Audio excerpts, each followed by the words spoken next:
Improvised Intelligence is sponsored by the amazing people over at Chop Chili. If you've been a long time listener to the podcast, you know that this is my favorite brand of chili here in New Mexico. Pretty much put it on every meal that I can. They've got red chili, green chili. My personal favorite is this blend of the red and the green. I think this stuff is phenomenal. They also have frozen bags of green chili that you can order directly from their website at chopchilico.com. You can also find them in stores around the state of New Mexico at Sprouts, Albertsons, Farmers Country Market, John Brooks, Keller's Farm Store, Lowe's Market. And you can also find them in Albuquerque, Santa Fe, Hobbs, Gallup, Tucumcari. And for all my friends in Texas, they are in El Paso. Again, chopchilico.com. Go get yourself some amazing chili. Now back to the podcast.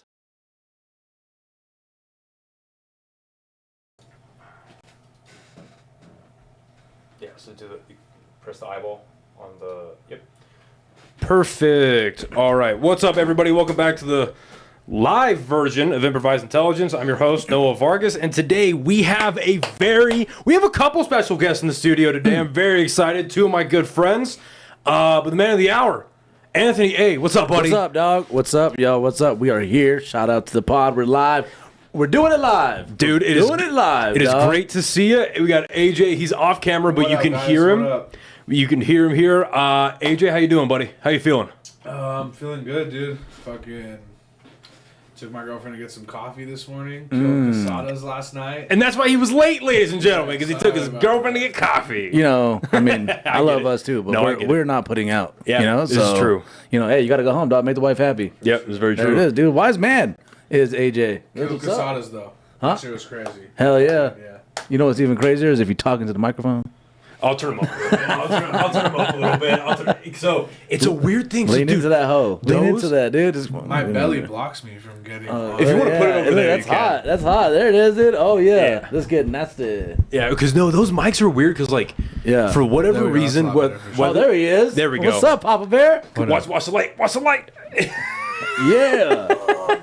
We're cooking, guys. We're live. This is live. This is called Elements of Live. This is really what it's about. A live show and a show that's backed with next to no money. But that being said, you just saw the ad from the sponsor, so please go support them. Yo, shout out to them. And if anybody is watching this from the iShow Speed live stream, tell them to come by here. We're waiting for him. Yeah, what the fuck? Speed's here. He's here? I thought he was in Vegas. He's here today. At least he was driving through, so someone get him to go to Casadas tonight, or the Don't Tell, or you know what, or I mean, I want to see, or Rio Bravo Brewing. Oh yeah, I forget we're producing a small show tonight too. Shit, you guys. All right, that one's free. I know you guys are broke, so go to that one. Yeah, so there's a lot of comedy happening right now. If you're in Albuquerque, at 7:00 doors.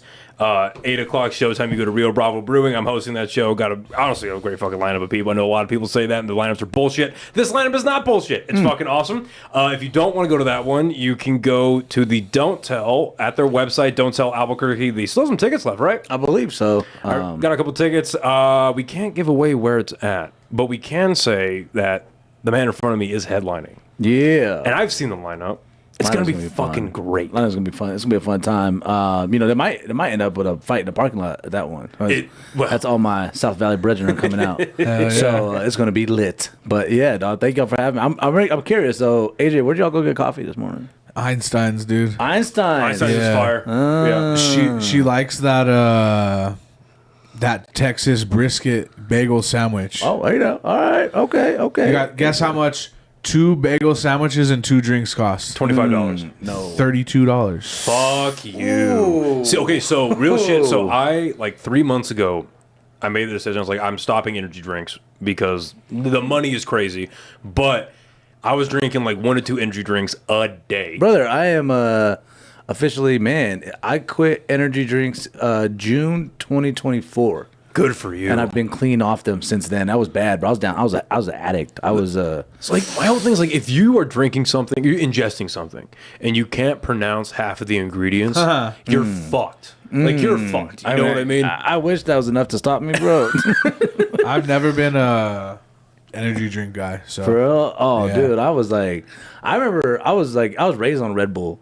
Same. And dude, I was I was more Monster. It got to the point. Shout out Monster. I was a Monster loyalist too. It got to the point, bro, where I was doing my lowest moment of energy drinks It was 2 room temp Red Bulls.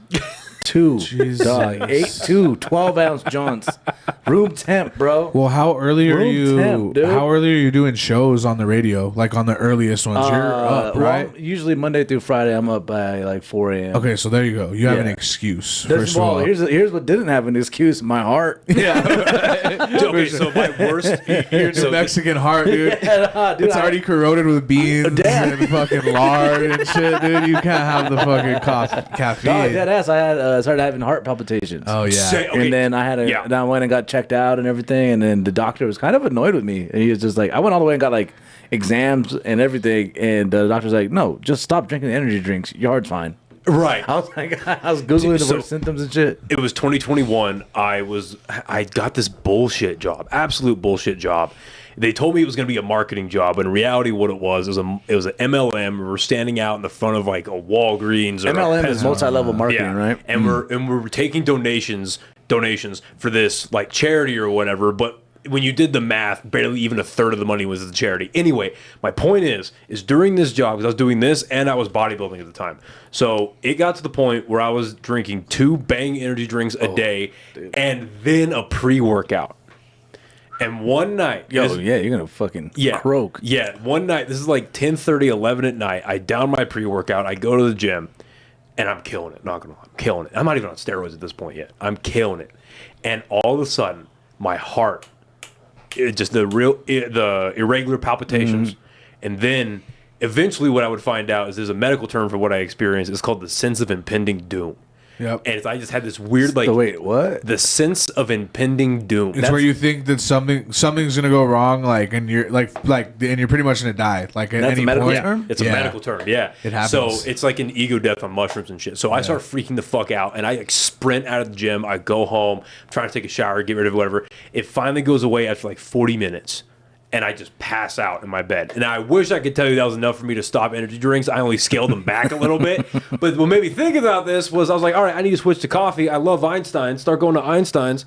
Then I started racking up on my bank account. I'm like, all right, that's too much. So I got the Keurig, I got the Costco pack, and now I'm black coffee. Same shit happened to me, dude, with the hard shit, but I was doing cocaine. Pussy. Yeah, right, dude. Fuck. Bitch, what a bitch, dude. What a bitch. Man is down 2 bangs, dude. Bangs and pre-workout, and you're going to come in here with cocaine?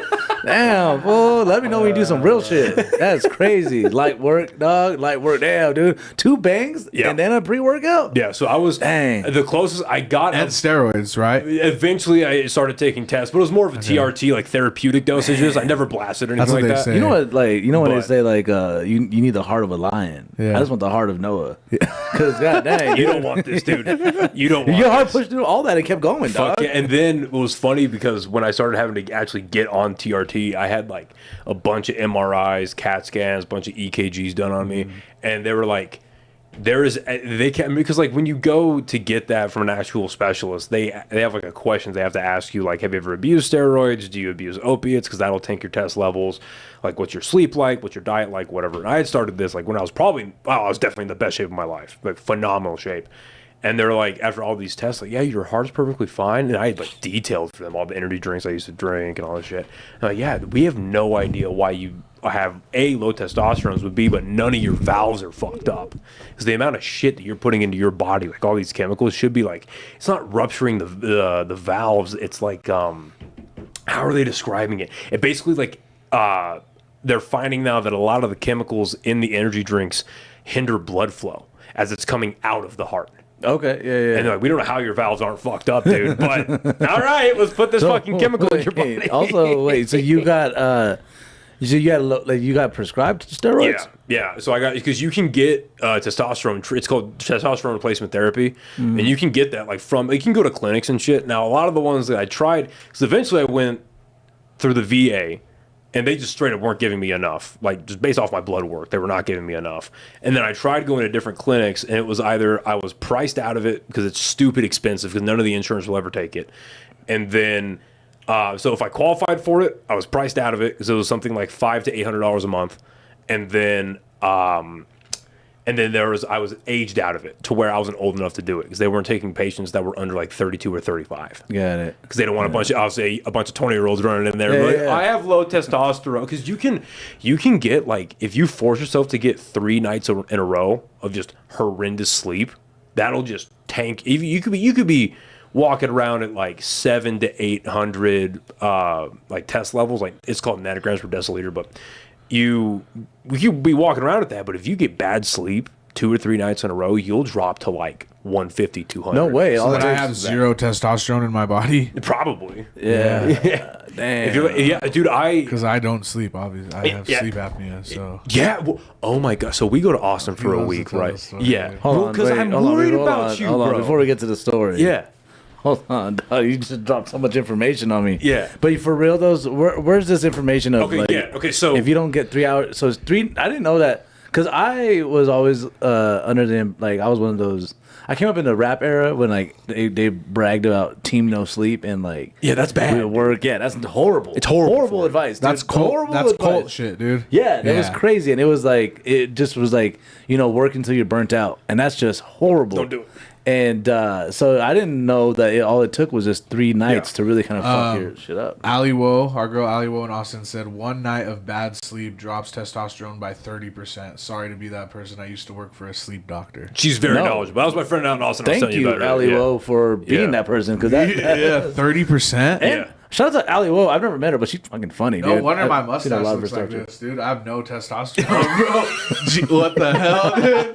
30% on 1 night. Well, because basically so the best way I've heard it put, like anecdotally, is if they were able to find a way to put all of the recovering properties that sleep can give you into a pill, it would be the best like PED steroid on the market. It'd be like, what's that Bradley Cooper movie? Limitless. Yeah, it is the best thing for you. You obviously need a good diet, you need to stay active, all that stuff. But sleep is the best recovery for your body.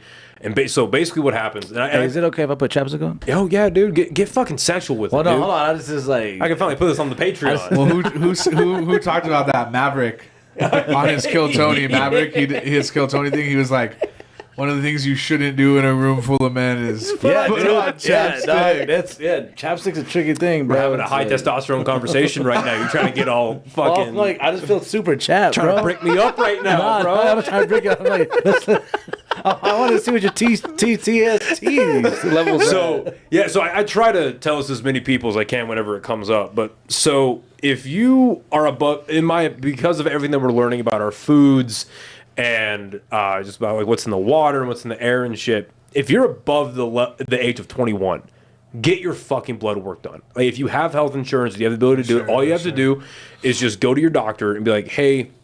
Because I guarantee what I'm about to say covers 95% of people.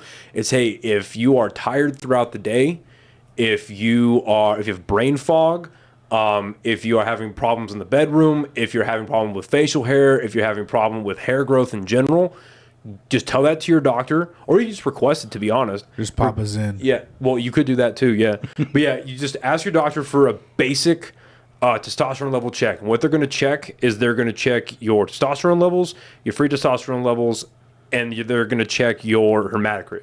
And so basically what that is the first one is just your regular testosterone that's in your body, that's active, it's bound in your body. The second one is going to be the testosterone that's flowing through your blood, waiting to get bound. And the third one, the hematocrit, is the amount of iron in your blood, because what that does is if you have too high of a level of hematocrit, it thickens the blood, and that can lead to blood clots, heart attacks. That's why like you see a lot of bodybuilders that go down due to heart attacks, because they have really thick blood. And like a hack, quote unquote hack, that a lot of bodybuilders do is they'll go donate blood 2 to 3 times a year, because that thins out the blood. So go get that checked. It's crazy that's a hack. Yeah. Yeah, right. Life hack. Yeah, it's insane. So if you're between the ages of 18 and like 32, and you're healthy, right? You have a decent diet, you're moderately active, whatever, you're getting good sleep, you should be walking around anywhere between 650 to 1100 nanograms per deciliter. And that's how they gauge your testosterone, right? That's like the unit of measurement they use. You should be walking around at that. When I got my blood work done, and again, one of the healthiest times of my life, I was about a month or so after my bodybuilding competition. I was at 248. And they're like, there's no fucking way. Get good sleep. We're going to do this again in a week. I'm like, okay. I come back a week later, drops down to 186. I do it 2 days later. It drops, again, still getting good sleep and all that stuff. It drops down to 153 or something like that. And like, oh yeah, you have the testosterone of a 75-year-old man. We need to get you on testosterone replacement therapy. So what they ended up doing from there, which is why I ended up stopping that for like, can you just hear AJ breathing into that damn mic? Sorry, dude. I'm listening to you, bro. I love you, but I still giving you shit. You know that. So what happens is... I was like, it was turning into like one of those fun like TikTok videos. It was like background, like very motivational background music. I was into it. So thank you for fucking that up. Sorry about that. So what ends up happening is I go, and they're like, okay, we're going to start you out at, I think it was 200 milligrams a month. But the way they were doing it, which all of the work that's coming out now, all the research coming out now is the wrong way to do it, is they would pin me, right? They would inject me. They would wait 200 milligrams a month, 100 milligrams each injection.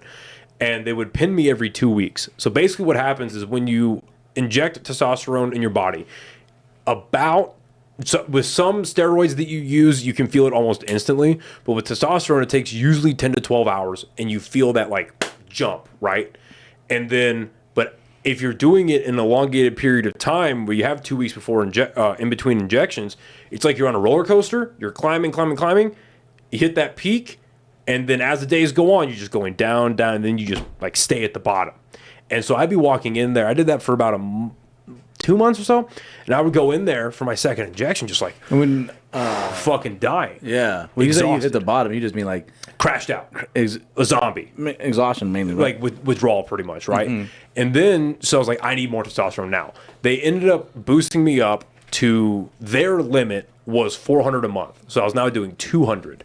Now, all the literature that's coming out now is saying that what you need to be doing, the best way to do TRT, from what I've read, is you do it in small, like you figure out what your max dose is going to be in a 30-day period, and you break it down into, this is for therapeutic reasons, not for like bodybuilding, not any of that, just therapeutic. You want, because super therapeutic levels are like 1,200 and above, right? Nanograms per deciliter. If you just want to stay in therapeutic range and you're supplementing the body, you want to do, in theory, you want to do subcutaneous injections, which is like in the belly fat. They're really very shallow injections of like 50 milligrams every other day. Really tiny, like almost like doing an EpiPen pretty much, right? And so I ended up going through the VA of this doing every 2 weeks, 200 milligrams, wasn't working. I take alternative routes, let's just put it that way. And I started taking alternative routes, got some assistance, and it was great stuff. Like it was legitimately like high, because I ended up buying this like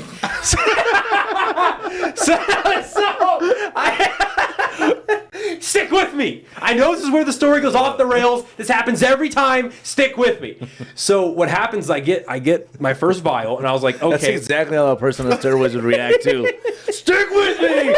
It gets a little tough right now, but trust me. Just fucking grab that fat. So what ends up happening is I get this testing kit.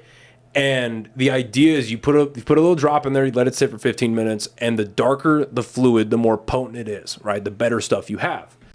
So you really want it to be as dark, like oil, right? So I test it, I let it sit for a bit, I come back to it. It looks like my fucking dip spit. It is so dark. Ew. So I was like, hell yeah, this is potent stuff. Oh. Yeah, you want that. Because it's mixing with chemicals in the testing kit, right? That's what you want. You're not putting that in your body. It's clear liquid.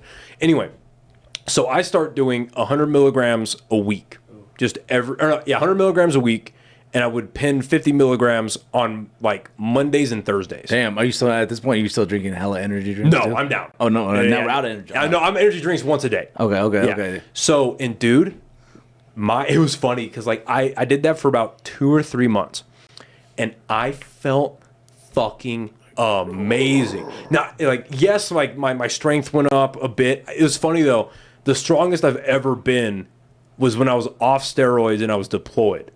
That's the strongest I've ever been, funny enough, because my diet was perfect and I was training all the time and all we were doing. That's real American shit, boy. Yeah, it was fucking amazing. But anyway, so I I feel amazing. I'm sleeping great. My recovery's amazing. Like, I feel like a normal human being for the first time. And at that point, I'm like 26 years old. Like, the first time in 26 years, I feel fucking like perfect, right? Then I decided to get my blood checked again. And my one part of the story I left out was I was working at the VA with the head of endocrinology. And that's the department that deals with hormones. And the head of my problem is so bad. The head of the department is the person overseeing my treatment. That's crazy. That the military got the head of hormones. Well, it's the VA. So the VA, yeah. So it's the VA though. Yeah. Well, here it's not too bad. My uncle retired from the VA. He passed away, but he was a long time. Rest in peace. Person, yeah. So. But the VA as itself is not a great organization. Anyway. So I go. So I go and get my blood work because I want to make sure I'm still like in good levels. I don't have thick blood. And I get an EKG to make sure I don't have heart issues. I'm clean as a whistle. Perfect hematocrit, perfect free test. My testosterone levels were like 890 something. I am coasting. Like a week later, I get a call from the head of endocrinology. I miss her call, but I hear her voicemail, and she's pissed. And she's like, "Hey, Noah, I just looked at your blood work results." And you're fucking loading up. I'm fucking... give me a call back. I'm like, okay. Dude, yeah. Because at this point, I had stopped doing the therapy with them, and I was according to them, I was doing these gay little patches, like testosterone patches that are transdermal. And she goes, "Hey, so I call her back. Hey, so I looked at your blood work, and she's like, yeah, you have really great levels." And I'm like, "Thanks, man. Like, this is, I feel awesome." She's like, "What are you doing?" Yeah. And I'm like, what are you, you're on that Barry Bonds treatment? Yeah, right, yeah. She's like, "Hey," I'm like, "What are you doing?" I'm like, "I don't know what you're talking about. I don't know, man." She's like, "Noah, I'm not gonna do anything. I'm not gonna say anything. I just need to know what you're doing. I'm your doctor." And I'm like, "All right, this is what I'm doing." And she's like, "Listen, I can't control what you do in your personal life, but if you continue to do that, we can't see you here because you're no longer using our treatments." And I was like, "All right, you got me there. All right, whatever." So then I used their treatment for a little bit more to like kind of wean the body off, and now I'm just back at low testosterone levels where I started pretty much. But let me tell you, dude, that like 2 to 3 month period where I was doing it my way. Oh, the moral of the story here is that you have the ability, if you have the ability, get your fucking blood work done. Seriously. Okay. You will find out so many things. Because you can get expanded panels where like it goes like into your lipid levels. It checks out like your liver and your kidney levels, and it gives you basically like an assessment of your body and where you're at and where you can improve pretty much. And most of it not just from like friends that I have that have done their blood work a lot, but just from like when I was really reading into all this, 90% of your health issues will be solved by proper sleep and proper diet. Ooh, not fucking up with the diet, but yeah, for real. Like just get 8 hours of sleep, 7 to 8 hours of sleep a night, and have a healthy-ish diet, and you'll be okay. I have a question for you. What about if a person divides it up? Like I get like 7 or 8, but like you need the continuous. You need a continuous? You need the continuous because of the REM sleep. You need to get into good REM sleep. You need to get into a sustained mode of recovery. And then so when we took a trip out to Austin, and my buddy over here, I legitimately I felt bad because do you want to tell the story? I just didn't bring my CPAP machine, dude. Because is it tough? Yeah, so I just can't. I don't sleep. Like if I don't have my CPAP on, dude, I get like when I did my sleep study, 0 hours of REM, 0 minutes of REM sleep. Oh, 0 seconds of REM sleep. Damn. So we end up in the whole time. I probably didn't sleep at all. You know. So we end up in this Airbnb, and I'm hearing this guy from the other room just snoring his ass off, like. I was like, "Fuck, man!" But then we get back, and like 3 days later, we're on the phone. I don't know what we were talking about, and he goes, "Yeah, I don't know. We're talking about a show we had coming up." So yeah, I don't know if I can do it. I just feel like shit. I just feel like really tired. I feel kind of sick, and blah, blah, blah. I'm like, "Yeah, dude, you went through a week of your brain not getting oxygen." Yeah, it was pretty shitty. Yeah, so what is sleep? What is it? Sleep apnea. So obstructive sleep apnea. It's like. For me, I never had it until I gained weight. Like I'm like, like up until like 2018, bro, I weighed like 225. So I'm like 100 pounds heavier now, and it started from then. So it's like where it's different for some people, but like where your muscles in your throat or like where you sleep or some shit, they don't contract right when you sleep. So like you don't get air. Oh, so you'll shit. stop breathing. That's what it means. So like I'll have like they call them episodes like at night like or whatever. They call them episodes. Not episodes. What do they call them? Like not like an occurrence, but like a reboot, an incident. They oh my call bad, I'm them thinking like incidents, a reboot. No, like so like Netflix when I series, did when I did my sleep study, the guy was like, yeah, you were having over like 60 incidents per hour or something like that. Damn. So like that's where I was stopping breathing while I was sleeping. Shit, that's So, yeah. So and then this the CPAP machine. Yeah, I only know about it because hella homies be doing like those CPAP machine jokes crack. yeah. And It's called continuous air pressure. Oh, okay. Continuous air pressure. And then it's and you just like so it just hooks it up and opens up that shit. Yeah, it just blows air into your mouth the whole time you're sleeping. So like the air doesn't ever stop, I guess. You should have just blown air into his mouth. just With your CPR the whole mouth. night. Yeah, dude, with your you're not even on you're not even on the roids anymore. You ain't got no testosterone to do that. Well, and it's crazy. And then this is actually a good subject too, because like when I came back from deployment, I had a bunch of tests done on me because I was exposed to a lot, and they did a sleep study on me, and they found that I had like very, very minor sleep apnea, but it turns out that I had a level of it too, and I'm a pretty healthy guy. So there's a lot of, I guess the moral of the story here is there's a lot of afflictions you can have. Where were you deployed at?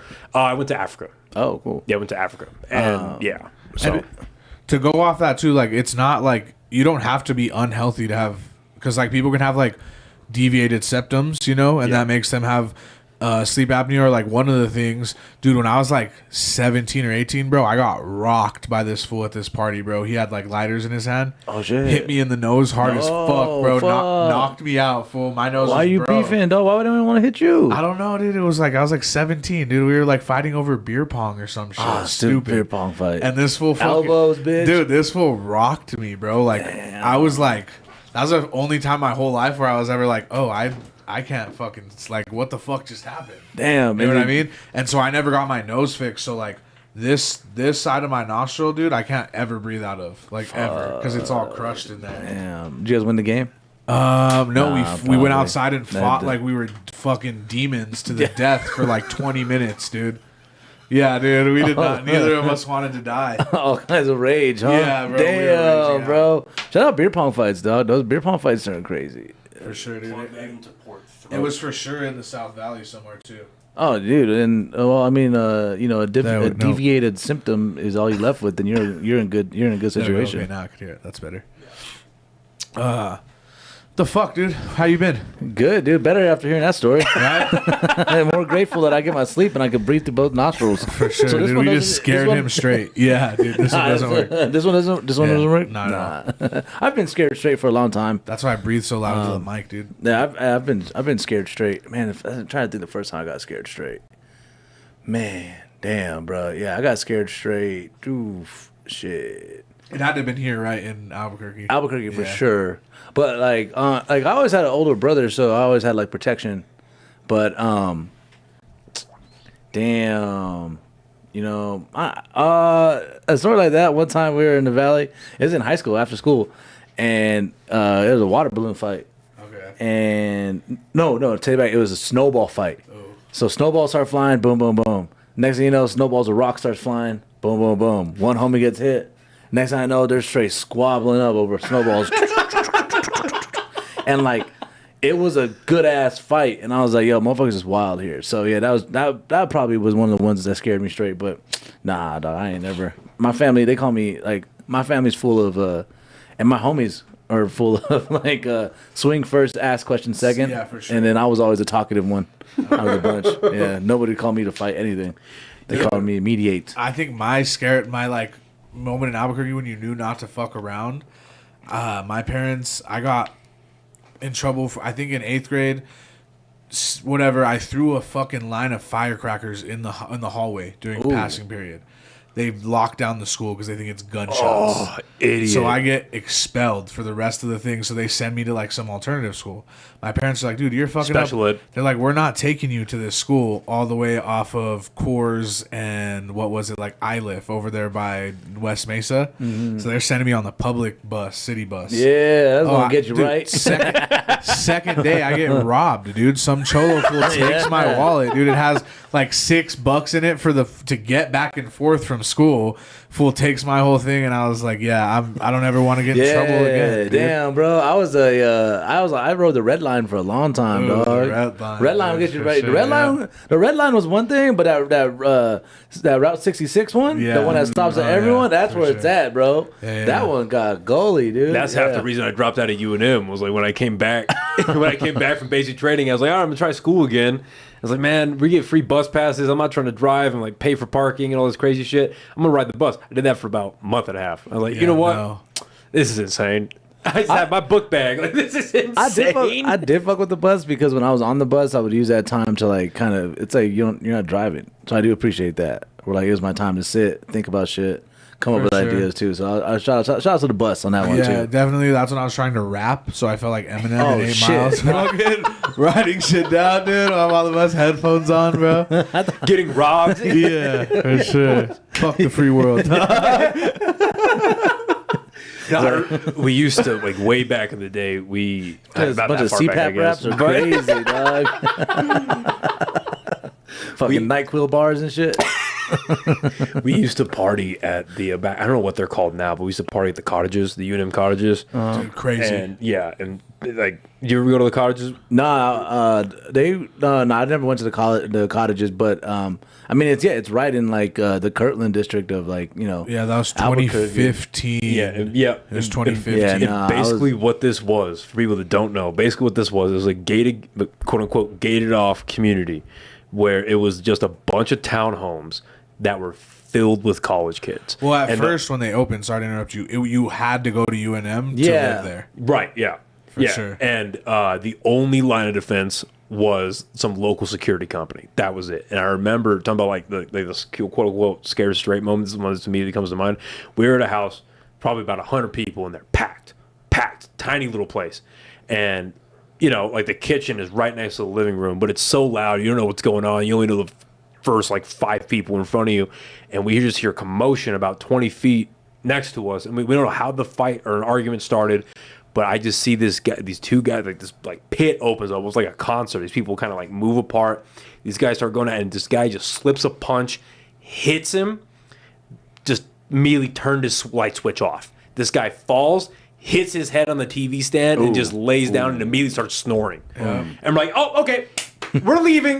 We're leaving. Goodbye. First time I've seen somebody get knocked out will set you straight too. Yeah, like, nope, we're not here for that. No, thank you. No. I grew up with like a bunch of fools fighting. So like, I think the first time I saw someone get knocked out, I was pretty young. So one of my I had two. Now you guys have sparked two funny. Like I feel like also though. I mean, have you even had a UNM college experience if you haven't witnessed a fight somewhere off of that street, right? Yeah, for sure. Of course and not. I think today is like the UNM versus New Mexico State. Oh, someone's fighting. Game. Dude, one time. So the tailgate where it happens, my homie used to live right across. I forget the street, but he lives in those houses right next to the stadium. Yeah. And so I broke up with this girl at the time, and I know that her and her friends wanted to go drink with my homies at this house and also be able to park there. That's like yeah. So they all have her call me, and I simp out. I'm like, yeah, come on, blah blah blah blah blah. Right, so it's me. It's a UNM versus New Mexico State tailgate, a bottle of Fireball, and my ex-girlfriend. Right, who's like, we're off and on now. Like, we're toxic now. Like, well, of course, we're at this little party. She's flirting with me. She's doing like, it's all this shit, right? And then we go out into the wild. We go out into the tailgate. I'm full bottle of Fireball in. Go on throughout the day, separate for a little bit, and then I remember trying to call her, and I watch her like look at the phone. And then ignore it, and then she just leaned into this dude's arms, like kind of like, bro. And I'm not a fighter, dude, but I saw red. I got Fireball in me, bro. Yeah, like, for you know sure. what? This is American came out real quick. Which I just got my DNA results back in. Yeah, there's a lot of Native American in me, so that's accurate. And bro, so then I go, and then at this point, you just seen red. I don't really have a game plan when it's about maybe 50 yards apart from us. And I'm just walking over there, and I get to it. I'm like, what? Drunk, guy. And she, of course, she's like, what the fuck? And, right? And I'm like, oh, shit. And then I just remember the dude, he's like, hey, bro, hey. And I was like, hey, chill the fuck out. Yeah. I'm not going to hit you because of her. Yeah. But if you say something to me, I'm going to hit you again. Or I'm going to hit you. And again, like, I don't fight. Like, my brothers will tell you, people who know me will tell you, like, Ant's not the fighting one. And but I'm like, all right, fuck this. And then my homie Aaron walks up, right? And he got 2 of his homies with him, Big Bo. And Aaron's like, what's up, dog? What's going on? We have something going on here? And I look, and he has a couple homies, so I'm like, oh shit, all right, like, what did I start? This is like, now I'm in it. He's ready. Now I'm like, nah, it's chill. I'm talking, what's up? Okay, I'm trying to talk to her. What's up? Da da da da da. And I just remember seeing his mouth open up again a little bit, and I'm like, now I got to do it. You just did it? And I just did it. I just, boom, went and hit him, and I'm like, all right, bro, it's squabble time. Like, my boys, your boys, we're all, it's on, dude. It's rumble time. Like, I've always seen all my friends and family members do. It's my time to have a rumble. And I hit this fool, bro, rocked him, dog. Like, the homie was not fucking close as shit. Sure. And when I hit him, he just like,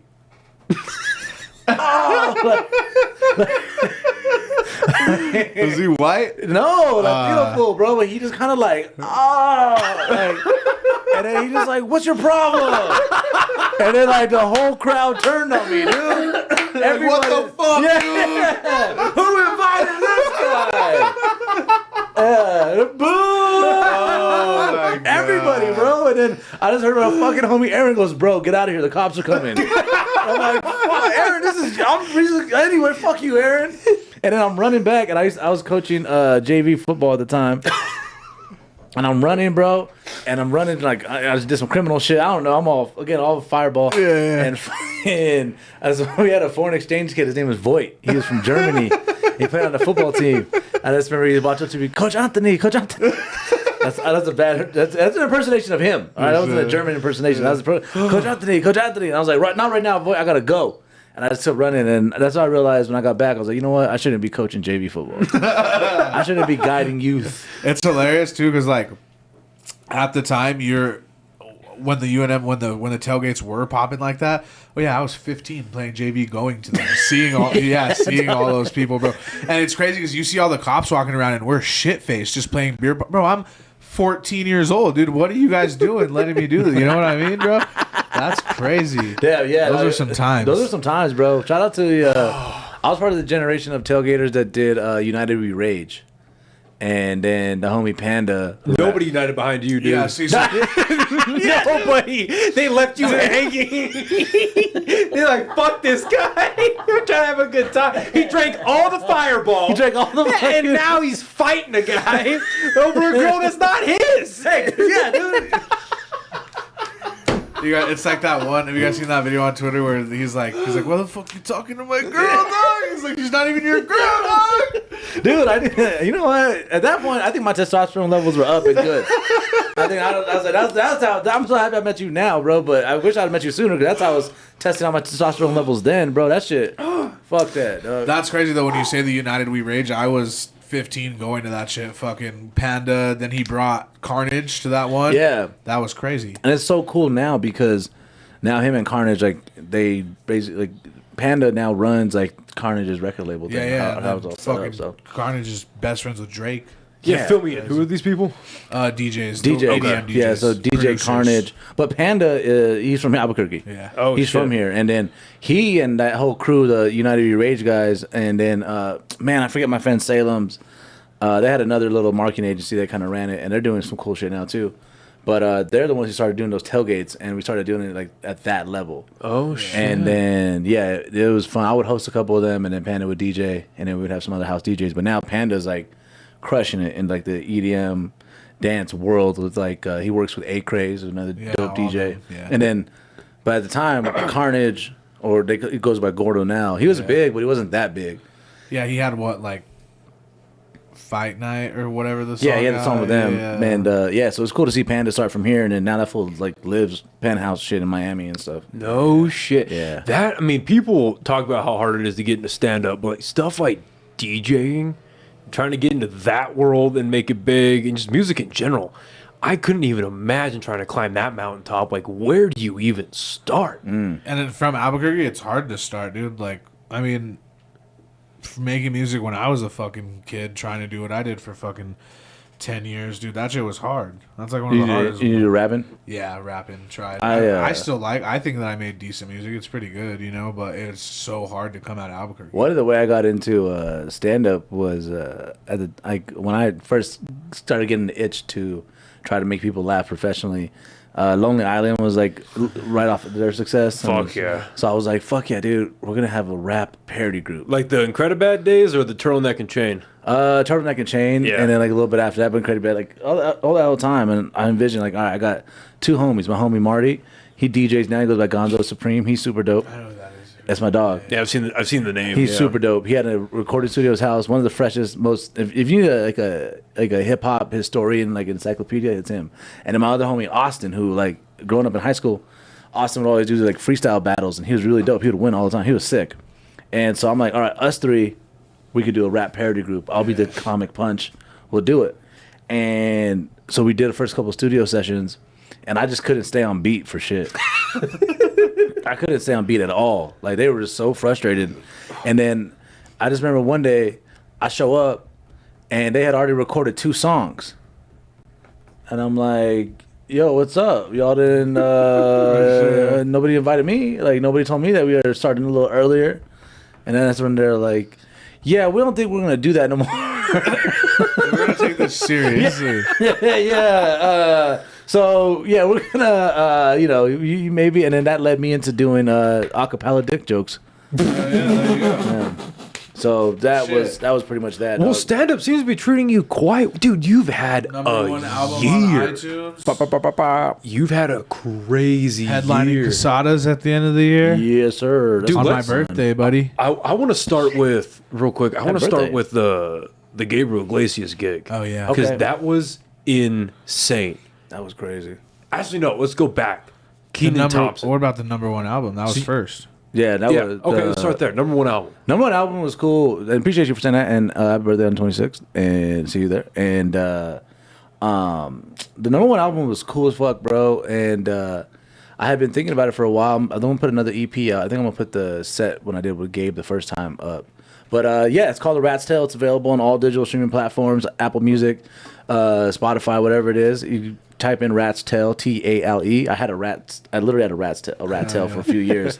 And there's people who know the Rat Tail era of Anthony A. And that was a degenerate of its That's own fire. type. Yeah, I but wish I knew that one. the Rat Tail era, I don't know.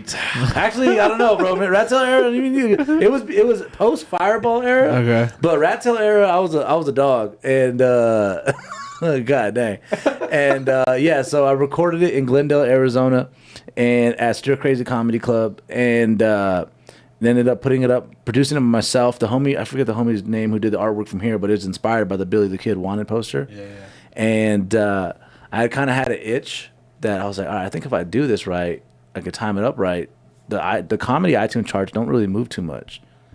And at the time, I was like, if I could just get top 20, I'll be happy with it.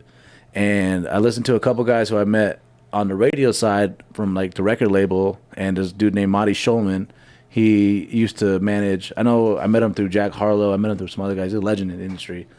And I went to him for like just like release advice. Like, when I put this out, what should I do? And he's like, hey, if you can, check dates, check to see like nobody else is putting anything out, if you can do that, or try to just pick a random off date that will count towards that week of sales. And he just said, he's like, yeah, go on a date that nobody else is going to release. And he gave me some good information. And I mixed it myself originally, and then I took it. If you guys listen to radio, there's the Carmen calls. Yeah. Oh yeah. So I took it to, let's say, her studio, and they mixed it over there, and then added her voice on it. So she's doing the intro and the outro for me. So fire. And then yeah, dude, released it. Went through not DistroKid. United. No, TuneCore. TuneCore, I'm a for sure. I went to Yeah, TuneCore, and everything's through TuneCore. And they actually, it was pretty easy. The hardest part was getting the dimensions right on the design for the Apple Music. Yeah. But took about a month. If anybody's thinking about doing it, you need to have it done, and then from there a minimum of like 3 weeks to get it up on the sites. So like about a month after you get it done. So what I'm curious about too is that's a big moment in a stand-up's career, is to decide to put out the first major release, right? Yeah. When did you start feeling comfortable that you were at a spot in your career that like, okay, this is not only something that I'm proud of, like my set is something that I'm very proud of, but this is something worth releasing to the masses? Oh, that's a good question. Shit, if you'd asked me the first time I ever did stand-up, I thought I was ready then. Same. I was like, yo, watch out, Netflix. I'm on the way right now. Get my shit ready at the studio. And then the second week I bombed, I was like, you know what? I'm just going to kill myself. So that depends. But let's see. I had been talking about it, I think, since like, it took me, I did a lot of talking about it. So probably 2021, I felt like, all right, I could really record something and lay it down. I had the vision for it for a long time. So maybe like 7-8 years in my journey. And that, for me anyway, that was a timeline. And then yeah, dude, ended up going through everything, put it up, and when the night I uploaded, right away, like the iTunes charts update, I think like at 2 a.m, and we rolled out #1 comedy album on iTunes. And I thought that shit was broken. But what was it about that set or experiences that you had up till then that made you like really like, all right, I'm confident in releasing this as it is right now? It was a little bit of confidence, and it was also a lot of I need to push myself to get these jokes. I stop saying these jokes. So you wanted to burn the material in a professional kind of like way. us, like burn it and then just like put it up. And I felt like it's some of these for right now or where they need to be, and it's like inspiration too to be like, all right, I'm done with this set. So it was a lot of that as well. Yeah. And then confidence wise, it was like I don't know. It's like it's an interesting itch of I just like to have like with stand up. A lot of times you have like reels and you have all this other stuff, but I just wanted like a body of work up. That's like a little bit of an introduction to me. Yeah. And so that's what it was, and it's only like it's not even 10 minutes, and yeah, bro, it cracked #1, and then when it went #1, I looked at it, I thought iTunes was broken. Like I opened my phone, you could see my shit on like Apple Music and everything, and if you type in Anthony A, it pops up right away, and then it held all day, and I was like, all right, cool. And Matt Rife had just re-released his one of his crowd work specials on there, and I withstood him. And then the next day after that, Randy Feltface. If you guys haven't seen Randy Feltface, This is purple dude, right? Yes, Yeah. dude. Oh, Funny it's as so shit. funny, dude. You seen that? I have not. It's a fucking puppet. Randy It's Feltface is hilarious, Okay. bro. He put out an album too, and I beat him on the charts. Damn. That's and crazy. that was cool. So it was actually so it was cool. So that opened up a lot of doors. It opened up a lot of doors for me personally, and just to do it on my own with like my team around. There was no backing behind it. And then from that kind of gave me a little bit more momentum. And then I think 6 months after that is when I did the Kenan Thompson showcase. How did that come about? Yeah. How did that turn out? Shout out to everybody at the Mic Drop team who set that up. Shout out to Casey, good guy. Yeah, Casey. Jeff was the one who reached out to me to do it, and we did. Yeah, they did the Kenan Thompson showcase, the 360 comedy entertainment. So shout out to Cherie. And yeah, they came. They had 2 shows. I think we had all the comedians from Arizona. I think like there was like, dude, it felt like there was like 20 comedians on each show. It was a crazy. Like you only had like 3 or 4 minutes. Damn. And we all did it. And my set was pretty good. I felt good. I got off the set. And the interesting thing was too, when I did it, I had told myself going into it, like, I'm just gonna hopefully hope there's a good crowd there and work on material, but I don't care about the contest. I've done so many comedy contests where it's so subjective that I've done sets where I'm like, I won, and I don't move on. Or then I've done other sets where Hey, me too. hey, me too. or I've done other sets where I'm like, damn, I just bombed, and they're like, Anthony, hey, you're going on. I'm like, ah, this is weird. So it goes either way. So but that one, I literally like, I've never felt that going into a showcase or a contest or anything where I was like, I didn't give a fuck. I was like, whatever happens, happens. And it ended up being the one between Arizona, San Diego. They did a Los Angeles show. They ended up picking me as the winner, and then what I won was I was able to go to a taping of Saturday Night Live, sit down, have dinner with Kenan, talk to his team, tell him kind of more about myself, what I have going on, and from there he was the one who connected me to Fluffy. So I haven't been here since that. I haven't been here since Keenan.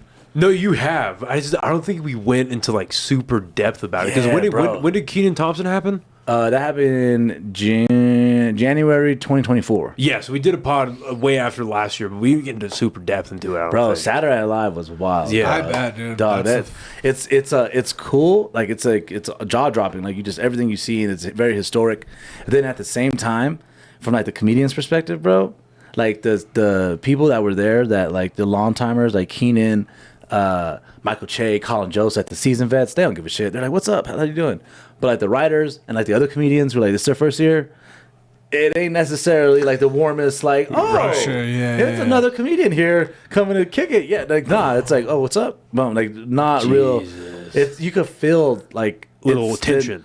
I wouldn't even say tension. That's the intensity of what it is. You know, it's like the one of the things of like, yeah, like, I'm not coming here with any ill intent, but I believe I could do this shit too. Right. And then the people who have their jobs are like, yo, we belong here as well. It's just intense. It's the Saturday Night Live. People can feel however they want about it, but for the longest thing, it's probably just been like the top. It's one of the top mountains in stand up. It still is. It's Saturday Night Live or a talk show. It's however. I guess you can put a sitcom below both of those. Well, I mean, sitcoms are dead, homie. A lot of it's changing too. But I'm saying still now though. Like if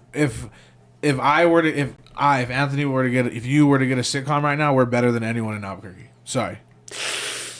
Oh, I think I disagree on that. If you're on NBC and they have a sitcom playing every night, and they're still doing open mics in Albuquerque, like the sitcoms aren't okay. dead. So yes, you are moving above, but sitcom ratings are dropping continuously year over year. The money is great. I'm not gonna say it's not great, but like. Sitcoms, you can't say sitcoms are now what they used to be. Now, am I going to sit here and tell you that if NBC was like, "Hey, we saw something in you. Do you want to be on a sitcom?" I'm not going to say no to that because it's an opportunity. Of course, I'm not going to say no to it. But if I was like a extremely seasoned, competent, well-polished comedian, and I had a choice between, am I going to spend my time on the road doing clubs, or am I going to go do a sitcom? I'm going to choose clubs. I'm probably going to choose clubs because it's what I started doing. It's what I want to do. It's the end goal, or not the end goal, but it's one of the major thresholds to go through anyway. And you know, it's just me. Mm-hmm. Like, it's me on the billing. It's not the show. It's not the producing studio. So it's not the whatever. Describe like more of like a Joshua Johnson route. You know who Joshua Johnson is? Yeah, I do. Yeah. Like it's me headlining the club. I've got my buddies with me featuring or opening with me. Like that's what I got in this to do. If I had to choose between the two, even if the more the money is in the sitcom, I'm gonna choose going on the road. The only thing that would make you really kind of months. choose would be like a film career.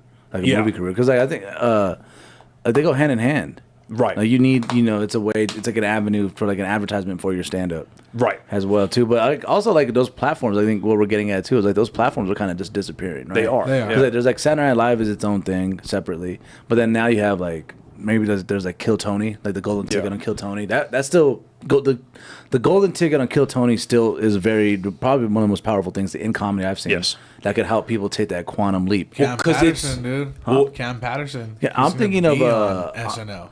Yeah, Cam. That's gonna, and that's dope. Like Cam's dope, and he deserves it. And I'm really excited to see what he brings to. He's so authentic, and his energy. He's gonna be the first one to drop the N word on SNL since prior, dude. Well, he's not gonna help. We'll see. We'll see what happens because since they switched to Peacock, they get a lot more edgy. Right. It's a lot more. It's not. I feel like they don't have the constraints of the network behind them on it. Yeah. But and then there's like that. But I'm thinking of like there's a comedian named Charlie Mack. Yep, he's a good guy. Yeah. We did a show with him out in Austin. Yeah, good guy. Charlie Mack's the man, bro. We were out there the week that he blew up. Oh yeah. So we were literally. It was so funny. So we were in Shakespeare's. Cause have you signed up for Kill Tony? No, I've never. So when you're signing up for Kill Tony and you're waiting for them as they're doing the bucket pools, they play. So the episodes that they're premiering that night, they play it on a giant projector, right? Mm-hmm. And so I'm noticing everyone is crowding around this guy, Charlie Mack. And I don't know who he is, obviously, but everyone's crowding around him. Everybody's coming up to talk to him. And I'm like, something about to happen with this, and then I see him appear on the screen, like he walks out. I'm like, oh shit, he's watching himself. Oh, that's so cool. And then like golden ticket, and the whole place just erupts. That's amazing. Fucking crazy. And then so a couple days later, we're at this little bar, it's a pretty cool place called Narbar, and we're doing a crowd work show, and we're waiting for our time to go up, and Charlie Mack walks in the room, and everyone's like, oh fuck, it's him. And he gets on the little stage that's there, and he just murders for like 10 minutes, just all crowd work, no materials. That dude's fucking hilarious. Charlie Mack's the man, and he's an Arizona comedian too. Represent. I think he's from somewhere originally, but he started doing shit in Arizona. So shout out to the great Charlie Mack. And if you're watching this, go get his books. Yes. Fuck them kids. Fuck them kids. They're not sold out after because I heard that they sold out right away, like after the Bill Tony episode. Yep. I think it had aired, and then he did a guest spot here when I was here with Chingo Bling. Yep. So. Yeah, but that was sick, man. Here in Albuquerque? Yeah. He was here? I didn't even know that. He came in for one night, yeah. Oh, okay. Yeah, man, those platforms are definitely streaking, and it's an interesting medium for like the medium to scale a comedian now is just like how many people can you bring to your shows? Yeah. Yeah, it's the asses in seats, and it's interesting seeing the like from a club perspective, because there's still like staple clubs we were talking about on the ride up here. Like there are still staple clubs that are like people will go there just because they trust the brand. Yeah. But a lot of clubs now are relying on the comedian themselves to bring people into the club rather than the other way around. Yeah, and I had talked to Orny Adams, and he told me a long time ago. He's like the shift changed to when social media got involved, because then the clubs started putting it on the comedians to bring people, where prior to that it was the other way around. Right. So all the comedians had to do was show up and do their job, which is killing is a hard job. Or having stand up is a hard thing to do. So he's like, that's all you had to do, and that's like, I have a theory that there's this like the generation of comedians from the the '90s to like the early 2000s, all like the ones that are still around are like titans, bro, because they had at that time the only way you got on to other shows was killing. Right. And so like I think like that generation of like, and you're seeing some of them have like big reemergence again. Like Gary Owens, huge now. For sure. Ari Spears is starting to take off, like building more, and then another dude too is Willie Barcena, who's like he's also going crazy as well. Those clips, dude. Yeah. Do you think, in your opinion, do you think that's a good thing? That power dynamic for the most part, because you still have clubs like the Stand, Comedy Store, Comedy Works, now the Mothership exploded, where people will go there because they trust the club and they trust their vetting system for who they put on stage to be just killers with that 99% hit radius, right? But with that power dynamic shifting from where it's like the club isn't really bringing the people or relying on it, they're relying on the comedian. With that power dynamic shifting to the comic, do you think that's a positive, generally? Generally, because no, because I don't think so. Why don't? Because I don't think so either. Because I mean, I hate to be the yes and but guy. I hate to be like either or. Well, I guess you're not asking for a hot take. You're asking for just like it's a I nuance. think it does. Yeah, I think it does make it more stressful. Like if you are in a situation where you're already in the clubs, and then it's like up to you to bring the people. Yeah, of course it does. It definitely does. It adds to the stress. It makes it like it takes so much pressure off the company, like the club, because then like, at the end of the day they're making like a couple hundred a night or couple thousand or killer night, and they're still going to pay us the same hosting and booking and feature fees. Right. So that part's kind of whack. But also it's also been cool because it's like the gatekeepers don't have as much power as they used to, because now it's like, all right, well, you guys aren't the only place in town. We can still go set up and do our own stuff and market it out to our own people our own way. Right. So that's like a cool thing about it, is it's opened up a lot, and that's you need both. Kinda, I was gonna say, because that is the positive, because you have I view a lot of this like I view politics like there are no deals, there are no easy exchanges. There's just compromises. That's all it ever is in politics. And then we look at a situation like this, where it's like, yes, you have the negative where it's like, okay, you have people that get big off of like TikTok sketches or whatever they're doing on TikTok or Instagram, and then they start doing stand-up as a byproduct of that, and you're going to have a lackluster show. Let's just call it what it is. Sure, that's a negative, but then on the other side of it, just like you said, if you are a guy or a gal that has hundreds of thousands or like the millions of followers, and you are also a well-rounded, you are a good comedian, yeah, if that club doesn't want to book you or that venue doesn't want to book you, fine. I'll go to another venue that does want somebody with my following, and then we'll figure this out with them. Yeah. Putting that power, because my brain always goes to like, where can the free market reign the best? And then when you can take away gatekeeping like that, we're like, no, these are the only places for stand-up. And stand-up right now, not just in anecdotally, just in word of mouth, bigger it's ever been, the numbers show it. Like there's a statistic that came out last April, and I'm sure it's bigger, obviously a bigger number now, but April of 2024 in the United States, stand-up ticket sales went up 380%, which is insane, right? So now you put the power into the people that are actually in the free market. They're like, yeah, we can for the most part choose a venue of our own, and we decide how this runs rather than just the gatekeeping of like, oh no, we decide who the palace doors and open to. You know what I mean? So you have a give and take, but for sure, that's interesting to hear about the ticket sales. And I think that also has to lend itself to the fact that like music concert tickets are so expensive. Yeah, like a comedy show for the most part is still pretty affordable. It hasn't been too much. But then you get into the issue of like Ticketmaster and all that. We're like, because for instance, a few years ago, Mark Norman came to town. I mean, my buddies were thinking about going, and we were just going to get regular seats, maybe like in the middle, if not like the back half of the venue.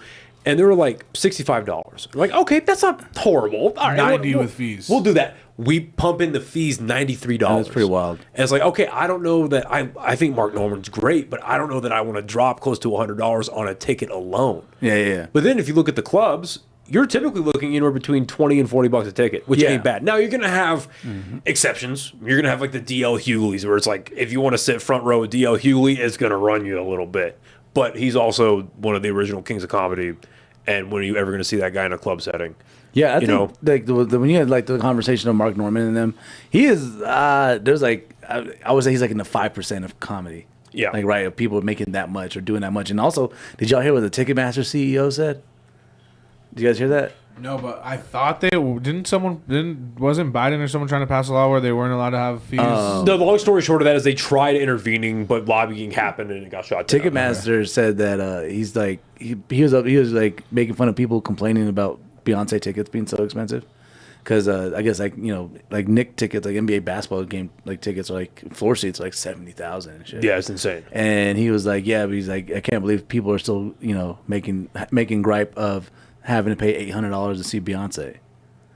And I'm like, dude, I'm not like saying like somebody will go get like Luigi, but I'm saying, well, my only thing that's crazy, bro. That's a ridiculous comparison. It's like saying, it's like you're mad that I stabbed you. Imagine if I shot you. Yeah. Like, what are we talking about here? You're still hurting. You're trying to kill me. That's a good way to put it. Like, what are you talking? Well, then somebody, because the WrestleMania tickets went on sale recently for the next WrestleMania, and see the WrestleMania, where the big event's going to be in December that John Cena retires, dude. Front row seats are $100,000. What the fuck is who's your audience anymore? Damn, bro. Streamers and all those people. You see Mr. Beast front row at the Canelo fight, sitting next to Saudi Arabia fucking kings and shit. It's people insane. Like that. Well, because where my brain always goes to is the idea of what the movie theaters started out being. So when the movie theaters started getting really big in the States was during the... Droid? Was during it's my work phone. Was during the Great Depression, right? And the idea was that the theater experience, like the actual like plays, like stage theater, was so expensive. Mm-hmm. Yeah, what are you doing right now? I'm not gonna challenge you. I mean, this might be the first time I ever challenge you as a friend. Okay, but go ahead. Yeah, continue. So the idea was that the theater, like the stage play experience, was getting so expensive that you had the movie theater. That even the country was going through the Great Depression, you could pay money to go to the movie theaters, right? It was very inexpensive to do that. We get out of the Great Depression, decades go on, movie theaters are still pretty inexpensive. But then something changed in the last 20 years or so. And especially within the last 10 years when streaming became really big, but something changed where the prices start going up and up and up and up, and now where you have so many streaming options, and then you have the movie theater experience. I mean, even pre-COVID, theater tickets were expensive. Like an IMAX ticket was like $21, $22. Yeah. And now it's about $25, $28 for an IMAX ticket. If you're just doing a regular ticket, it's probably like 15 to 18. I know you're a big Marvel guy, but did you just your timeline just jumped crazy? Yeah. You went from the Great Depression to like 2002? Yeah. Okay. Yeah. Just making sure. It was just real cheap in the beginning, and now it's real expensive. Yeah.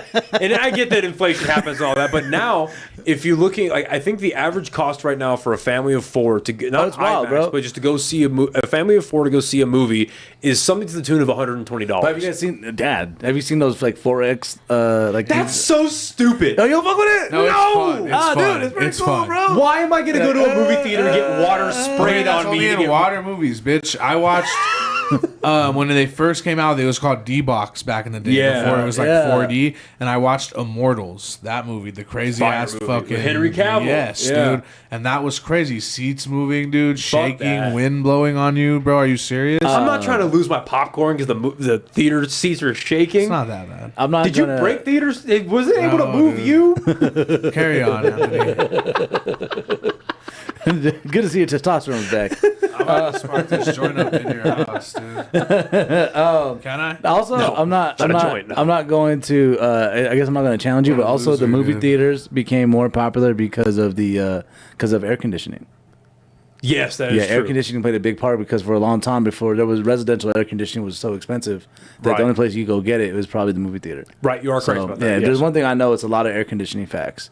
That's, And hey, that's it's- fair. I would- Hey, living in a state where it's just swamp coolers, I get Oh, it. dude, it's tough. But like air conditioning is my. Like, I love it. I don't know. There's nothing I love more in life than air conditioning. Would you rather have? Here's the real question: if you had to choose one, absolutely had to, do you have air conditioning? I'm talking top of the line refrigerated air, or indoor plumbing. Not air conditioning. Have you been to Europe?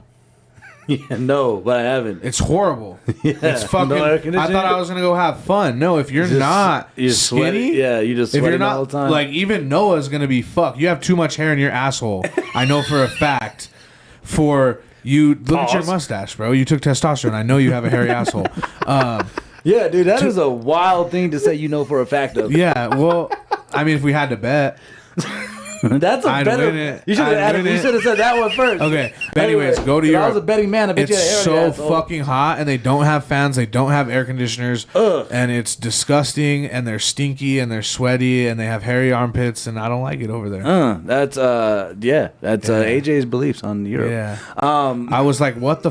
So we go to Italy, we sleep, we go to our Airbnb.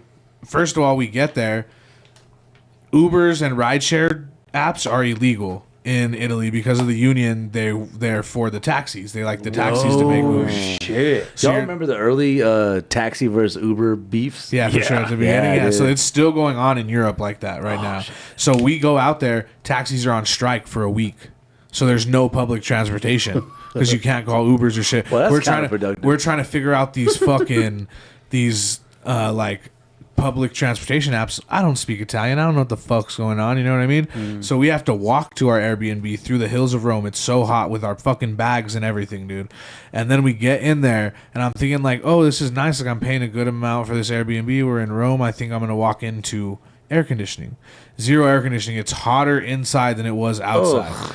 Oh, that pisses me off, Dude, yeah. So I'm fucking pissed. So we sleep one night. I hate walking into some, like when I get done with a walk or like a Yeah, run. and it's or, hotter I don't in the run, building, yeah. but when I get done with a walk, when I get done with a walk and I walk in and it's hotter in my apartment than it is outside, Yeah. pisses me off, dude. So I imagine if I was in another country. Dude, so I wake up, we go to sleep that night, and our bodies have made a print of sweat. Me and my girl, and my girl's skinny as shit too, like but in the bed. Does it look like a 10? Yes, dude. So I wake. That deserved more. That's fucking hilarious. All right, so we just make fat jokes the whole time. No, No, I'm just kidding. that's what I envisioned, dude. Like a number 10. Anyways, dude, shut the fuck up, bro. No, I'm just kidding. That was pretty good. So anyways, so I wake up and I'm like, yo, we have to get a hotel room right now. I was like, I'm not staying in this. I cannot stay in here. So we Don't tell literally me. cancel the Airbnb, take the L, Go to the hotel. Thankfully, air conditioning. Oh, thank God. Yeah, So imagine if something we had had air conditioning. Yeah, there. the It's not hotels banned. do, but because those are made for Americans. You know what I mean? The hotels are made for Americans. They're But not. they just like not comfort zone, but they're like baseline is no air conditioning. I think I have like a new Yeah, they have mission zero. right now. It's like I know, like remember how like people always be like, America brags about or like about the whole healthcare shit. I don't care about healthcare no more. I just want to go to countries where there's like air conditioning. Now that's like I need to open my eyes. Yeah, to that. dude, I didn't think and that. even the UK, no air conditioning. Yeah, We go party with these chicks, dude, all night, and then they take us back to their apartment. Walk in, no fucking air conditioning, dude. And then my fat ass fucking stinky American friends take off their shoes, stinky ass feet, bro. This whole place smells so bad. But these London girls just loved it. But they don't brush their teeth, so they don't care. I hate like my feet smell good today. I wasn't nervous to take off my shoes if I needed to, but I've been in a situation where I've been on the road. Oh, I was performing in San Diego, and did a little Airbnb with this chick, and I was like, I got done doing a radio show, been up since like woke up at 5, my time in Phoenix, do the radio show, go to work, pack, travel, drive to San Diego, get to the club, do the show. Right, I've been out all day, though. I've been at it all day, bro, and I'm just like, I know I can't go to this chick's place and like take my fucking shoes off, dog. Like I'm just nervous as fuck, bro. And I went to after I got out of the show, it was like probably like 10, 11. So like a lot of places are closed. I couldn't find a Walmart. There's not a Walmart in San Diego. Couldn't find one at all, bro. Had to end up going to some hood ass gas station and bought these like horrible wet wipes and shit. And the girl was like, "Why are you going to the bathroom at this gas station?" I'm in the gas station bathroom, just wiping my feet, praying, and yeah, little hooker shower. Nothing wrong with that. Nothing wrong with that. Nothing wrong with that. Yeah, but we did 100% go off topic, like 30 minutes now. What was the topic? You were talking about Saturday Night Live. Oh, and God Fluffy, dang, yeah. and Fluffy. look at that, bro, improv. So when dog. you answer the question, though. So would you rather have the air conditioning? Because I would rather have the indoor plumbing. The reason I'd say that is because I'm in America, first of all, because we have a lot of different climates in this country. Climate does not affect your indoor plumbing. So if I live in a place that's too hot, like fucking, Arizona, parts of Texas, I'm just going to move somewhere cooler where I can shit in peace. Well, okay, You know what I mean? yeah. And me, it's just a thing about me, just the way that I'm wired. I can't deal with shit. I can't deal with shit I either. can't do. I can deal with puke, pee, blood, guts, brains. Dealt with it, whatever. Can't do shit. Yes. I can't do it. So if I have a nice, comfortable, it doesn't have to be chilled. Chilled is preferred. But if I have a nice, comfortable place to shit, I'm good. And that was confirmed for me when I deployed, and it was fucking 103 degrees outside with the humidity wavering around 65 to 80% during the day. And you had to go into a porta shitter where it's like 120 in there. And again, 120 in the porta shitter, you crack that door open and it's 103 outside, it feels like 60 outside. Damn, dude. Because that fucking air just hits you, you're like, something less miserable. But I like to shit in peace. That's my point. Yeah. Damn, you're gonna be a great grandpa. You know what? When you're telling that story to your grandkids, that's just gonna snap. You're like, oh, there goes grandpa again talking about the porta shitters overseas. That's crazy, dog. You got like a back in my day story when you ain't got no kids yet. We used to have to shit in 200-degree humidity. All right. So you go to SNL. Yeah. You meet with Kenan Thompson. Yeah, We meet with some incredible goats of the comedy industry. And then, I know how the story goes, but I want you to tell it. How does the Gabriel Iglesias gig come about? Yeah, through Keenan and Cherie, they can. I said, hey man, can you guys reach out to help me get in contact with Fluffy?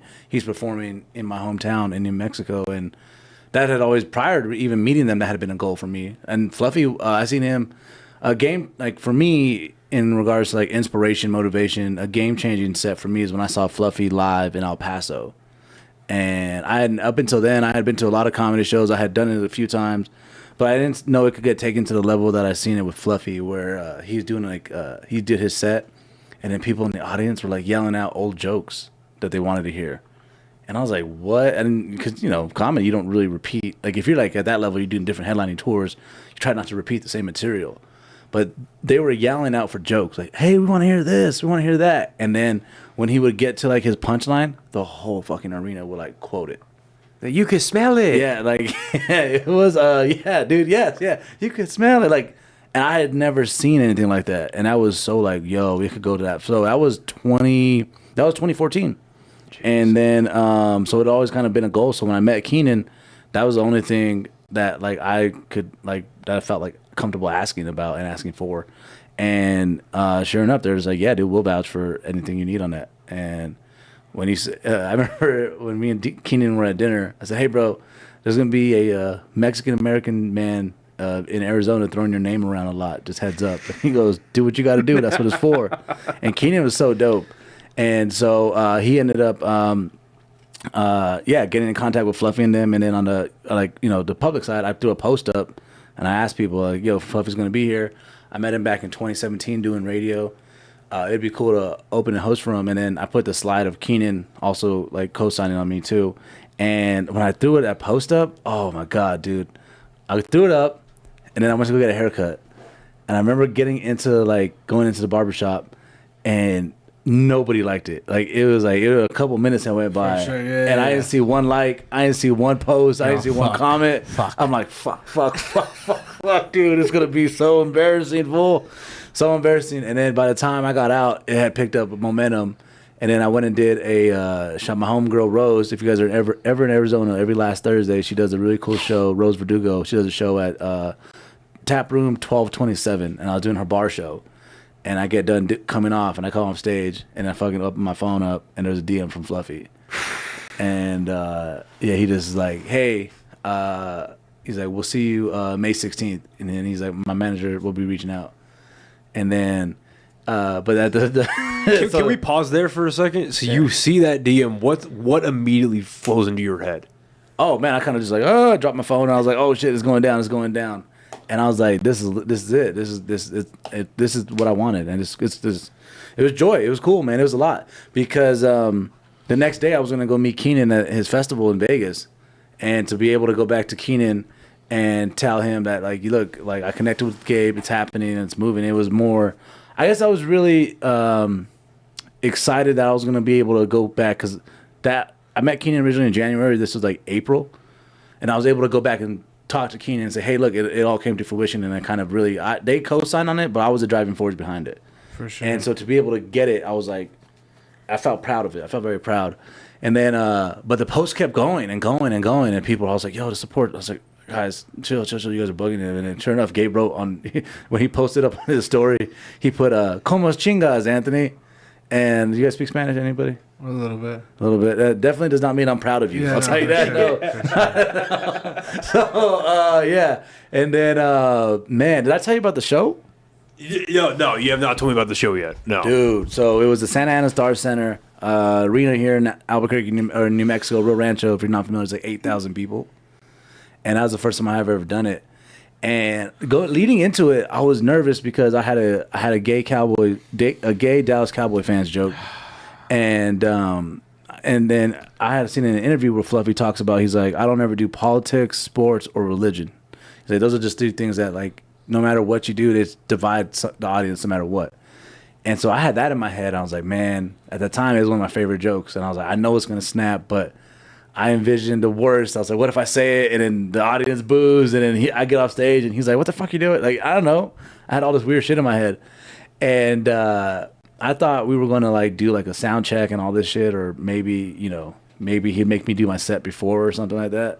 None of that happened, dog. It was just, I get to the Star Center. I go in the back by my, like, they put me in like the back green room by myself, next to security guards and shit. And I don't talk to anybody. And then I'm sitting there, and I was real nervous. I had already committed to the Cowboys joke. I was going to do it. And then I was real nervous about being too loud on the microphone. And then his sound guy came in, and he's like, you just do you. Shout out to Vic. He's like, you just do you, and I'll follow you. Don't worry about it. And that made me feel really good. Good shit. That made me feel really good. Good shit. And then, but mind you, the whole time, I haven't met Fluffy. Like, I'm still like, he's doing his shit before the show. He was doing some other stuff. And so I go from sitting in the green room by myself, not talking to nobody, to they just walk up and they go, all right, it's time. And then so I walk all the way to the stage, still don't talk to really nobody. And then I remember seeing Martin stand there. And I was like, damn, this fool is like 10 feet tall, bro. Like, he's standing there. So I'm on the stage. He's doing his thing. He's crushing. And then Matt Gollett goes up, who travels with Fluffy a lot. I hope I didn't fuck up his last name, but Matt's dope.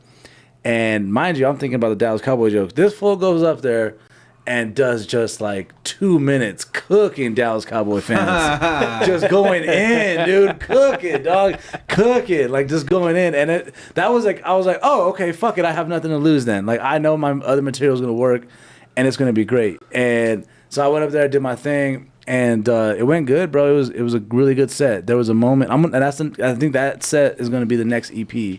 I was able to record it off my phone. So I'm going to get it mixed and mastered, and I think that's going to be the next EP. And there was one moment where I have a joke. I say my mom told us the worst kind of STD is pregnancy. And when I said it, like in an arena, you kind of feel like people talk about the waves. And when I did the setup, I was like, my mom would say the worst kind of STD is pregnancy. You could feel it. Whoo. And then when I hit it with the tag of like she would call us sexually transmitted dependence, I felt the wave of energy come back. And that was... I had been doing up until that point. I was like a year and a half ago. I had been doing stand up, over 10 years. Never once that I had got I got like flustered. It was crazy. I never experienced it. It was so much energy that I forgot a little bit of like, what the fuck do I say next? Like, I never thought that could happen to me. I was like, whoa, that was cool. From going from 0 to like 100, and then all of a sudden, I just remember I hear some fool just go, that was fucking funny. And then it snapped me back into it. And I kind of finished up my set, and it went great, man. And Martin's like, yo, you killed. Edro comes up, his manager's like, you did good. Fluffy didn't even see or hear my shit. Right? But he just comes up to me right before he goes on, and he shakes my hand. He goes, great job. Team told me you did good. Love it. Appreciate it. We took a pic. That's it. That's cool. All right, my life's done. Complete. And then... I'm backstage, and then I go back to sitting in the green room by myself because I don't know what's going on. I'm just sitting there, so I'm like, fuck it, I'm going to go walk up and watch him. And when I walk up, I could kind of hear him. He says something like, yo, you guys like seeing Anthony up here, didn't y'all? And then he goes into like some crazy story about how he used to come out to Albuquerque with George Lopez, and they would do laughs together and all this crazy shit. Damn. And then I remember trying to like get to the front of the stage to hear it, and like I cut through like the back, and the fucking sound guy takes the headphones and was like, hey, bro, you're going to mess everything up. Stop moving. I'm like, oh, my God. So I annoyed him. So I was just annoying people backstage and shit. Oh, man. But that was cool. And then I kind of bombed the post-interview, the post-hang. I kind of bombed that. I did bomb that. I bombed that hard. What happened? I bombed hard on that, dog. So embarrassing, fool. Oh, so like after I got done, dude, the set was great. It was cool. Like everything you dream of, bro. Like after I got done doing that set, I walked around a little bit of the concert, like fucking, I was signing kids flannels and shit, and fucking taking pictures, and fucking, I was like, I feel like the fucking man. And I didn't know what was going on though. Really, like the crew guys from Fluffy's team, they didn't really know what was going on. They didn't know I was just doing a guest spot, and I had originally went in there with that intention. But they were asking me like, "Hey, bro, you gonna come to Denver with us? You gonna da da da da da da?" So like now, like you start wondering of all the possibilities in your head. I don't know what's going on. I would also at that like after I had never been that like exhausted ever. Like it was like spiritually exhausting too. Well, like, you have that huge dopamine crash. Yeah, dude, it was like a crazy crash. And people just kept asking me, like, what's next? Like, what's next? And it kind of, like, broke me a little bit. And, like, after the set, where I was like, I don't fucking know, dude. We just did that. Like, chill. Yeah. I don't know what's next. That was it. This is it. And that was the energy I had for a lot of people. And so I was tired, bro, exhausted. Me and my family sitting backstage. I'm like, all right, let's just leave. It's, like, almost 1. I haven't talked to Fluffy, but it's good. He's already, I just leave. Literally, as we're getting up to go, I see him and his dogs walking in, bro. And I'm like, fuck. And so everything's going all right. He asked me how I knew Keenan, talking about that. And then his photographer, Anthony, is a really dope dude. He looks at me and goes, so what's next? And I meant to say, hey, I'm going to go focus on building my digital content, produce shows in Phoenix, and work out of there and, continue to hit it. But what came out of my mouth was, I don't know, man. There ain't no money in featuring. Oh! Ooh, I don't know, bro. That came out of my mouth in front of Fluffy, dog. What was his reaction? Oh, he just like He just, oh, dude, I knew I fucking disappointed right away. But then he just gave me this whole like, I had to sleep on my brother's balcony before speech, and it's part of the journey type speech, and I was like, like the moment like he started telling me that, I was like, oh no, fuck, I fucked up. I fucked up. What I meant to And say then you're like, damn, I should have said going to Denver with you guys. Yeah, I should have. Yeah, that'd have been. Thank you, AJ. I wish you were there, brother. Sorry. I wish you were there, dog. I should have. There was a million other things I could have said besides what I said. And I was, and after that, I was killing myself over it all night. And then we did that next show. Shout out to AJ. We did the show the next night, and I had to do that show the next night because of how bad I felt after that Dry Heat, experience. right? Yeah, Yeah. After that experience in the green room with him, that was all on me. And my mom was like, "Don't worry, he's not gonna remember that. Like, you're fine. Like, it's over, it's done. Don't trip." But no, of course, I'm like, nah. He's driving around thinking, man, that kid is ungrateful. And so There ain't no money in feature. It's like, yes, you are correct. However, don't say that now. That's not what you say, fool. And so I waited about a week, and then I sent him a message. And I said, hey, thanks, bro. Of course, the motherfucker paid me more than I ever. Oh, made me feel worse. Oh. here's the money, huh? Sin. And you're just like, Fuck, dude. That's how it was with William Montgomery. I felt the same way. Yeah, bro. And then so I tell him thanks and say, hey, sorry again. I was really tired after the show. If anything. And he just wrote back. He's like, I'm gonna be driving through Phoenix next month. You want to host? sick. I was like, that one made me like, I dropped my phone, ran around screaming and shit because I'm like, yes, like For sure. I felt like there's that one song by J. Cole where he's like, I let Nas down. That's how that's how I felt with Fluffy. I let Fluffy down, dog. I was like, fuck, nah, I let Fluffy down. He probably heard that and come out and was like, yeah, no, I've been there. Yeah, I know 100%. exactly what he's going through right now. When I see him next month at Stand Up Live in Phoenix, I walk up to him right away. I'm like, wait, we get done with the show. He saw that set. He's like, I saw like the last 5 minutes of your set. Funny stuff, real funny stuff, and it's cool. We kicked his homies that time. He told me some crazy stories about how he went to the headquarters of Red Lobster and they let him make a cake-sized biscuit. And he put me on to Diet Sunkiss too. Shout out Diet Sunkiss. But that was like some real homie time. And so I tell him, hey man, sorry about being a weirdo and everything I said. And he looks at me and goes, what are you talking about? Strike two. He goes, what do you mean? And I was like, never mind, bro. And then I just told him, I was like, my fault, dog. Like, this is what I meant to say. And he goes, I've been there before. Don't you hate that? Real cool. Made me feel like I love him, dude. And he was just like so cool about it. And then, we just kicked it. And then in Houston, I was trying to ask him if he wanted to come by and do a radio interview. And so I messaged him for that. And then same thing again. He just messaged me back. He's like, I can't make it to the interview, but do you want to come do a spot? And I'm like, bro, this is a motherfucking... This isn't like That's insane. It's not like just like a One timer, like one off, he whatever asked me to bullshit. do an arena spot. Yeah, On like 4 hours notice. That's insane. what did you guys do? Moody Center or what was it? Toyota Center, where the Rockets play, and I did that one with Polar Bear. Okay. And that was probably one of the cooler moments of my comedy career was meeting Polar Bear in the backstage green rooms, just because like that's my dog, that's my homie. That like I've been working with Polar Bear since 2021. And known him, great person, great human being. Yeah, that's who put me on, dude. He's great, great working comedian, funny man. But like when you see your other homie on the other side of those doors, and you're like, you fucking made it, dog. Like this is dope. And it was cool to see them. That one, honestly, the Toyota Center for me in Houston was a little bit more enjoyable because I already kind of was able to process it. I wasn't worried about what the fuck is next. All kinds of stuff. And they put me on there. And man, I've been rocking with the camp since then. And I'm kind of like in the Fluffy Farm system. Yeah, for sure. Which is like a baseball reference, not an actual farm. No, that's fucking awesome, though. So yeah, man, it's cool, bro. And it's cool to they just shouted me out too on the podcast they did with George Perez. Oh yeah, I saw that. Yeah, and it's cool to like let people know about Albuquerque, New Mexico, and tell them what we got going on, and tell them about everything we have going on here. And comedy now here is like in a nice boom, and it's a very enchanting place to be from. But I feel like also like me being from Albuquerque is also what opened up so many doors, more than anything. Well, that's so weird you say that because like we went out to Austin. and we're telling people that we're from Albuquerque, New Mexico, we zero negative. I mean, there was one person that was like, "Oh, it's real violent there, right?" But other than that, it was like, "Oh shit, you're from Albuquerque," and they have this unique story about Albuquerque that connects you to them. And they all want to like help you out. Yeah. It's this weird like charm. Shout out to Christy, the former producer for Kill Tony. When we told her we're from Albuquerque, she trips out and all of a sudden lets us skip the line in front of everyone. She's like, "Come on, guys, I love Albuquerque. Come with me." Yeah, dude. Yeah, but And then, like the owner of the, or not owner, but the booker from Sunset Strip the owner. too. Is she the owner? Yeah, the blonde girl. Yeah, Yeah, she's the owner. so a whole lot of love. One thing I want to ask you about before we get out of here is that very recently you did your show at the Comedy Store. yes. You Now, fucking baller. Regardless of where comedy goes and where it's at right now, there's still the Stand, there's the Mothership, all these great clubs.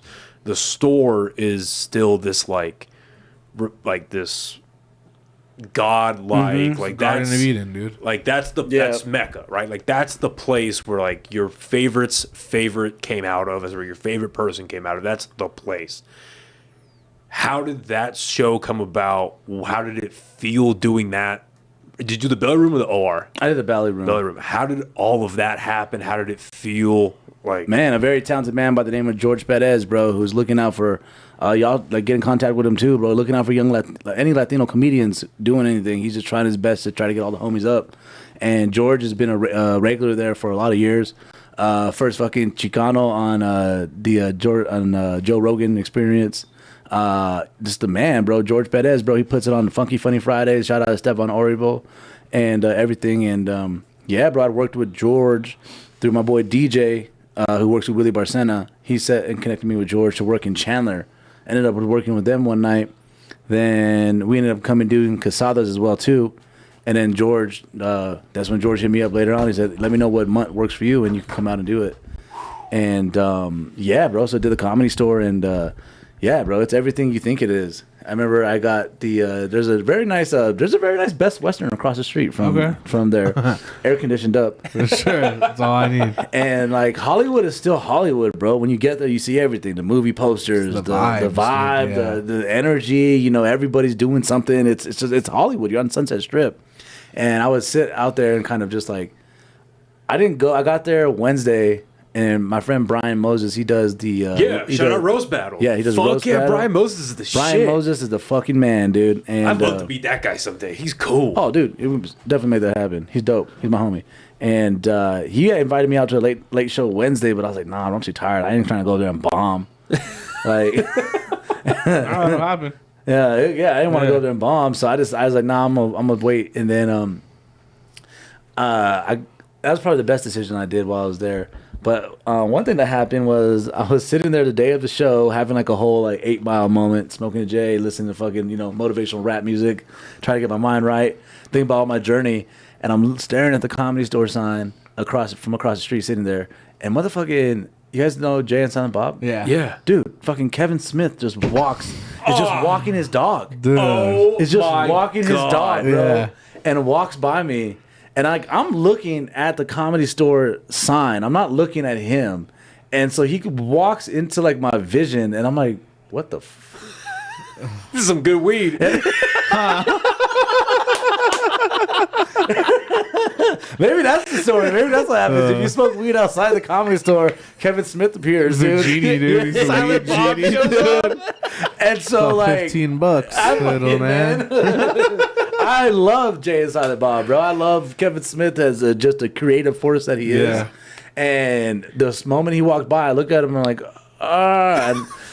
and he kept walking, and I was going to say, hey, bro, do you have any advice for somebody performing at the Comedy Store for the first time? And before I could get that out, I panicked because I also love Kevin James. He's all featuring, don't pay. I panicked because I love Kevin James from King of Queens too. And I was like, I don't want to accidentally call him Kevin James, or what if that is Kevin James and I thought it was Kevin Smith? I'm tripping. And so I just didn't say anything. But That's hilarious. I sat there for like another 30 minutes, and then At least you didn't go, Paul Blart, what's up?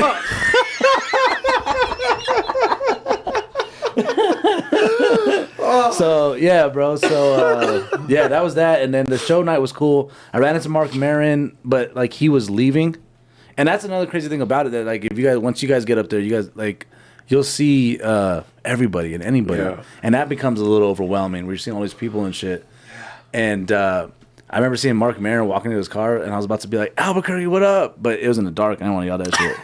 So that can be translated a couple different ways. Exactly, dog. And Mark Maron, he's just been on a tear lately.